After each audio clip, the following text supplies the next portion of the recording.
Here's Mike Tomlin, coach of the Steelers, talking about his rookie quarterback getting his third career win. You guys ask me that every week. You know, he's getting better every week, and it's in a very natural way because of experience. He's a competitor. He's smart, but it's still a lot of meat on the bone, and it's just the process. But like I always say, he's good enough, and we're good enough to win while that happens. And so we're not grading him or us on a curve. We acknowledge that he's very much in development. You can ask me next week, and I'll tell you he got better in all areas again next week because with each snap becomes exposure, and sharp guys that are competitors, they grow from those things. And this is what will serve Kenny Pickett and the Steelers well come 2023, taking your lumps now, learning the game now, and getting to the point where the game slows down. We hear that all the time. It started to slow down. You've gotten comfortable. You've seen things. You understand what's happening pre-snap, post-snap, during the play, where the limits of your physical abilities are relative to the incredible physical abilities of the defensive players who are trying to keep you from doing what you want to do. And Pickett clearly passes the eyeball test. He can throw the ball. He's got enough mobility to make you think and make you worry and make you wonder. Look at that. Yeah. Slipping through. He is. You know, he can run. turning a negative into a 6-7 yard gain. And he's impressed me. From a lot of us, this was our first chance to really study him wire to wire in real time. And, you know, the great throw to George Pickens, although I still think he pushed off just a little bit there. They didn't mention that during the broadcast, but it looked like he had a little two-handed extension. Getting the ball to Pat Freiermuth. I mean, I was impressed with what he did. And on the game-winning drive, Chris, the touchdown, the run by Benny Snell, he suggested it at the sideline. You know, he's involved. He's not just hanging around doing what they tell him to do. He's got ideas. Like Tomlin said, he's smart. He's contributing. He wants to come up with the best play in the best spot to win the game. So, and then the two-point conversion play. What a missile that was. He fired at the back of the end zone to George Pickens to give them the 7-point cushion. I was very impressed with what we saw from Kenny Pickett. He's really smooth and knows how to play the position. And to all the things you're talking about, he's smart. You know, he knows where to go with the football. Throws like this, like, you know, the value of putting that ball in the money. Let you know, Freiermuth be able to turn up the field and get 10 more yards because of the great accuracy of the pass. The mobility you talk about, it is real. I mean, he's very good in these situations and has a great feel of like, wait, let me hang in there. Somebody's going to come open. Wait, nothing's there, and I'm getting a little pressure. I got to get out and just try to buy myself time. He's very good in all aspects of that. He is. You know, again, he doesn't wow me as far as his arm is concerned, and I don't know if we're going to see consistent lasers from a guy like Kenny Pickett, but that's fine. He's going to beat you other ways. He is. But I think the bottom line, Mike, and to what you're kind of saying, is just like the potential here for Pittsburgh on the offense in the next few years is exciting. It is. If they can get the offensive line to a point where they could start, you know, really being a consistent running football team, which we're seeing that every now and then right now. They're certainly better now than they were earlier in the year. How can you not be excited about the quarterback and Najee Harris and the tight end and then the two receivers to add on top of that and go, man, there's something there. And, of course, you got T.J. Watt and Minkah Fitzpatrick. Now, you got some other guys that are aging, and you're going to have to kind of, you know, what do I want to say, retool, refurbish this defense a little bit. But, man, there's still a lot to like in Pittsburgh. And the fact that they keep fighting and your quarterback here is growing in that process, I think is all good news for the future of the Steelers organization. You mentioned T.J. Watt. To the credit of the Colts offensive line, they largely neutralized that was last crazy. night. When you don't hear a defensive player's name get called, except when he had to come off for a play because his shoe came off of his foot, you're handling one of the best defensive players in the NFL very effectively. You mentioned the running game. How about this? 4 guys with 30 or more rushing yards for the Steelers. Najee Harris left in the first half with an abdominal injury. He finished with 35. Kenny Pickett had 32. Anthony McFarland had 30. And Benny Snell, guy who's just kind of been hanging around that roster for the past few years. Number gets called because Jaylen Warren was out for the game due to injury before the game even began. Snell comes in with 12 carries, 62 yards, and the game-winning touchdown run on that play that Kenny Pickett suggested to the coaching staff on the sideline. So it's a glimpse of what the Steelers can do now that Pickett is getting more comfortable. A little bit of balance, A defense that can still put the clamps on you, and an offense that can do enough to complement what the defense does. That's all the Steelers are trying to do. An offense that complements what the defense can do. You don't need to score 40. You just need to score in the 20s, and the Steelers' defense is good enough to do the rest. And that's what they're trying to. And they're not done yet. 4-7.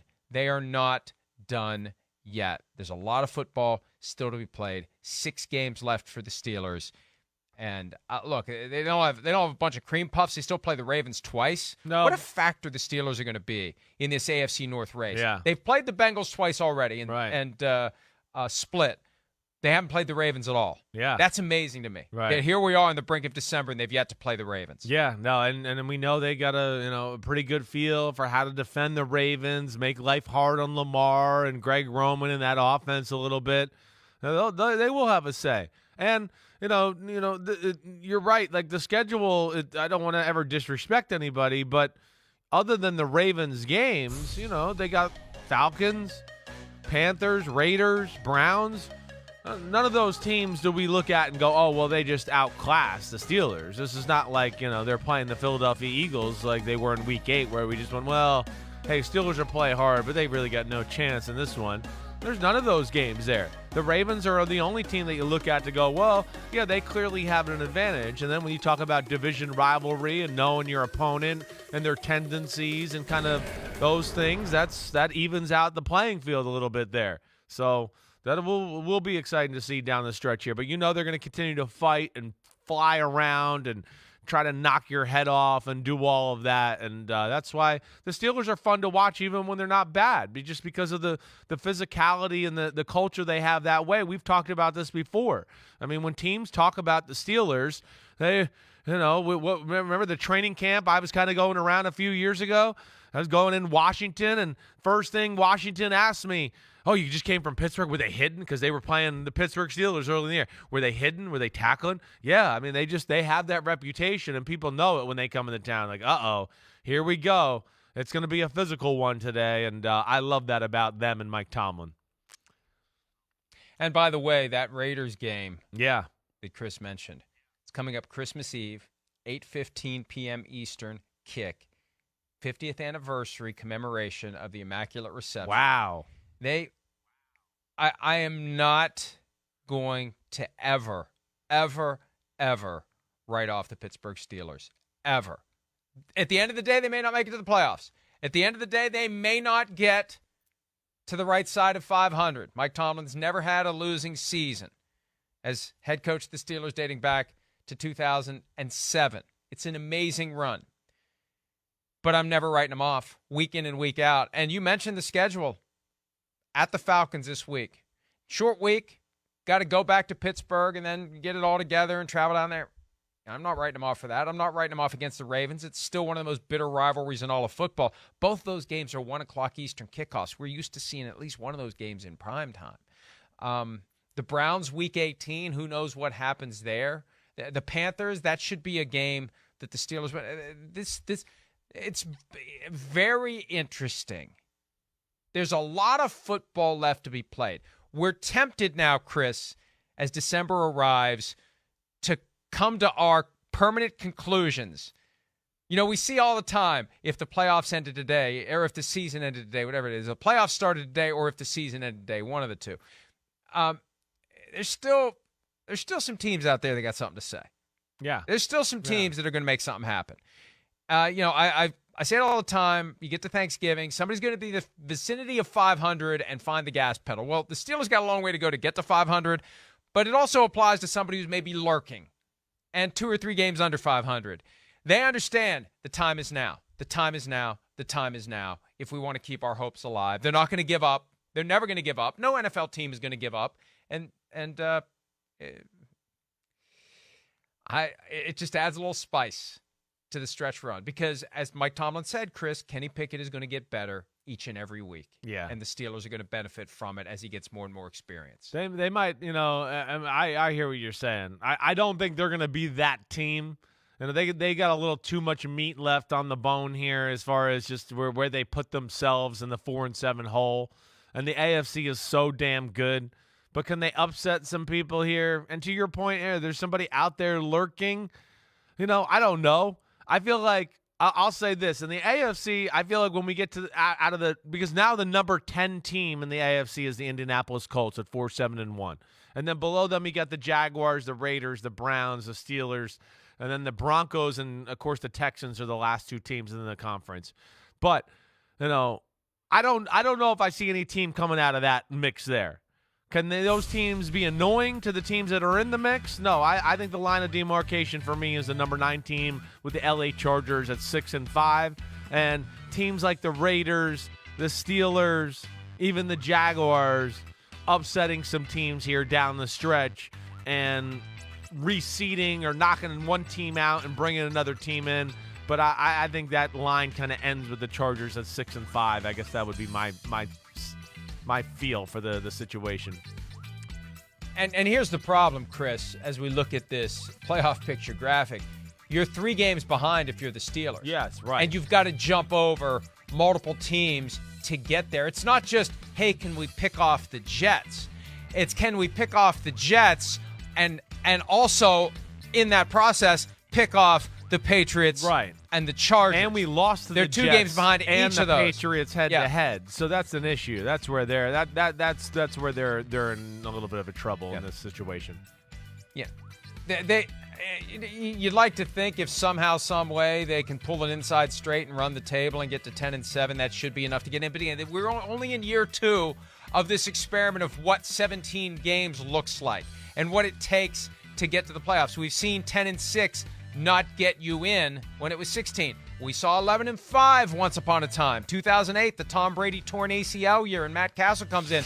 Patriots go 11-5, and somehow they don't make it to the playoffs. So with all those teams 3 games above 500 or more, it's going to be tough. I'll accept the bucket of ice water on this one, that the Steelers, even if they can keep this going, are going to have a very tough road. And they're going to need a lot of help if they're going to end up swiping the 7th seed. So, NFC, who knows? And I feel like in the NFC, see, this is the problem. The 17 games, it gives you, in theory, extra time to get back in it. But it also gives the good teams more time to separate. Yeah, sure. And it's more time where you're just kind of playing out the string. If they keep separating, went through the first 4 or 5 weeks, nobody's really separating. Now we're seeing separation. If that continues a couple more weeks, those last 2 or 3 weeks are going to be like, what are we doing here? Yeah, we're getting close, I think, to seeing, or we're about a week, maybe 2 away from just going, wait, these are the teams that are in the race here legitimately. Here's the other teams that maybe a miracle could happen, but they're really going to be the teams that kind of upset the party. In the NFC, hey, Packers, they're number 11 team in the NFC right now. They're 4-8. That's where I feel like, okay, that's over. I'll even keep Detroit at 4-7 in the conversation for the fact that, and Atlanta at 5-7, and of course Seattle at 6-5 at the number 8 seed right now, with the fact that the Washington and the Giants have some head-to-head meetings coming up and do have a few tough teams on their schedule to where, if they fell apart here a little bit and the Atlanta or Detroit team got hot here, maybe they can get in, because I don't think the Giants, again, are a dominant football team. I could see them losing a few games here and maybe fall into the pack and open up a door for the 8th seed, and them in Seattle maybe fighting it out there to the very end as far as who gets to be that last team in the playoffs. But, the door might be open a little bit more in the NFC, but we are getting to the point of the year here where things are starting to crystallize. We certainly know who the upper class is. We got a pretty good feel for the middle class, and then the lower class of playoff teams we're still juggling here with a little bit, but we're getting close, and this is why it's the best time of the year, because it's going to be awesome. Hi, it's Mike Florio. Thanks for watching PFT on YouTube. Hit subscribe for the latest news and analysis from Pro Football Talk.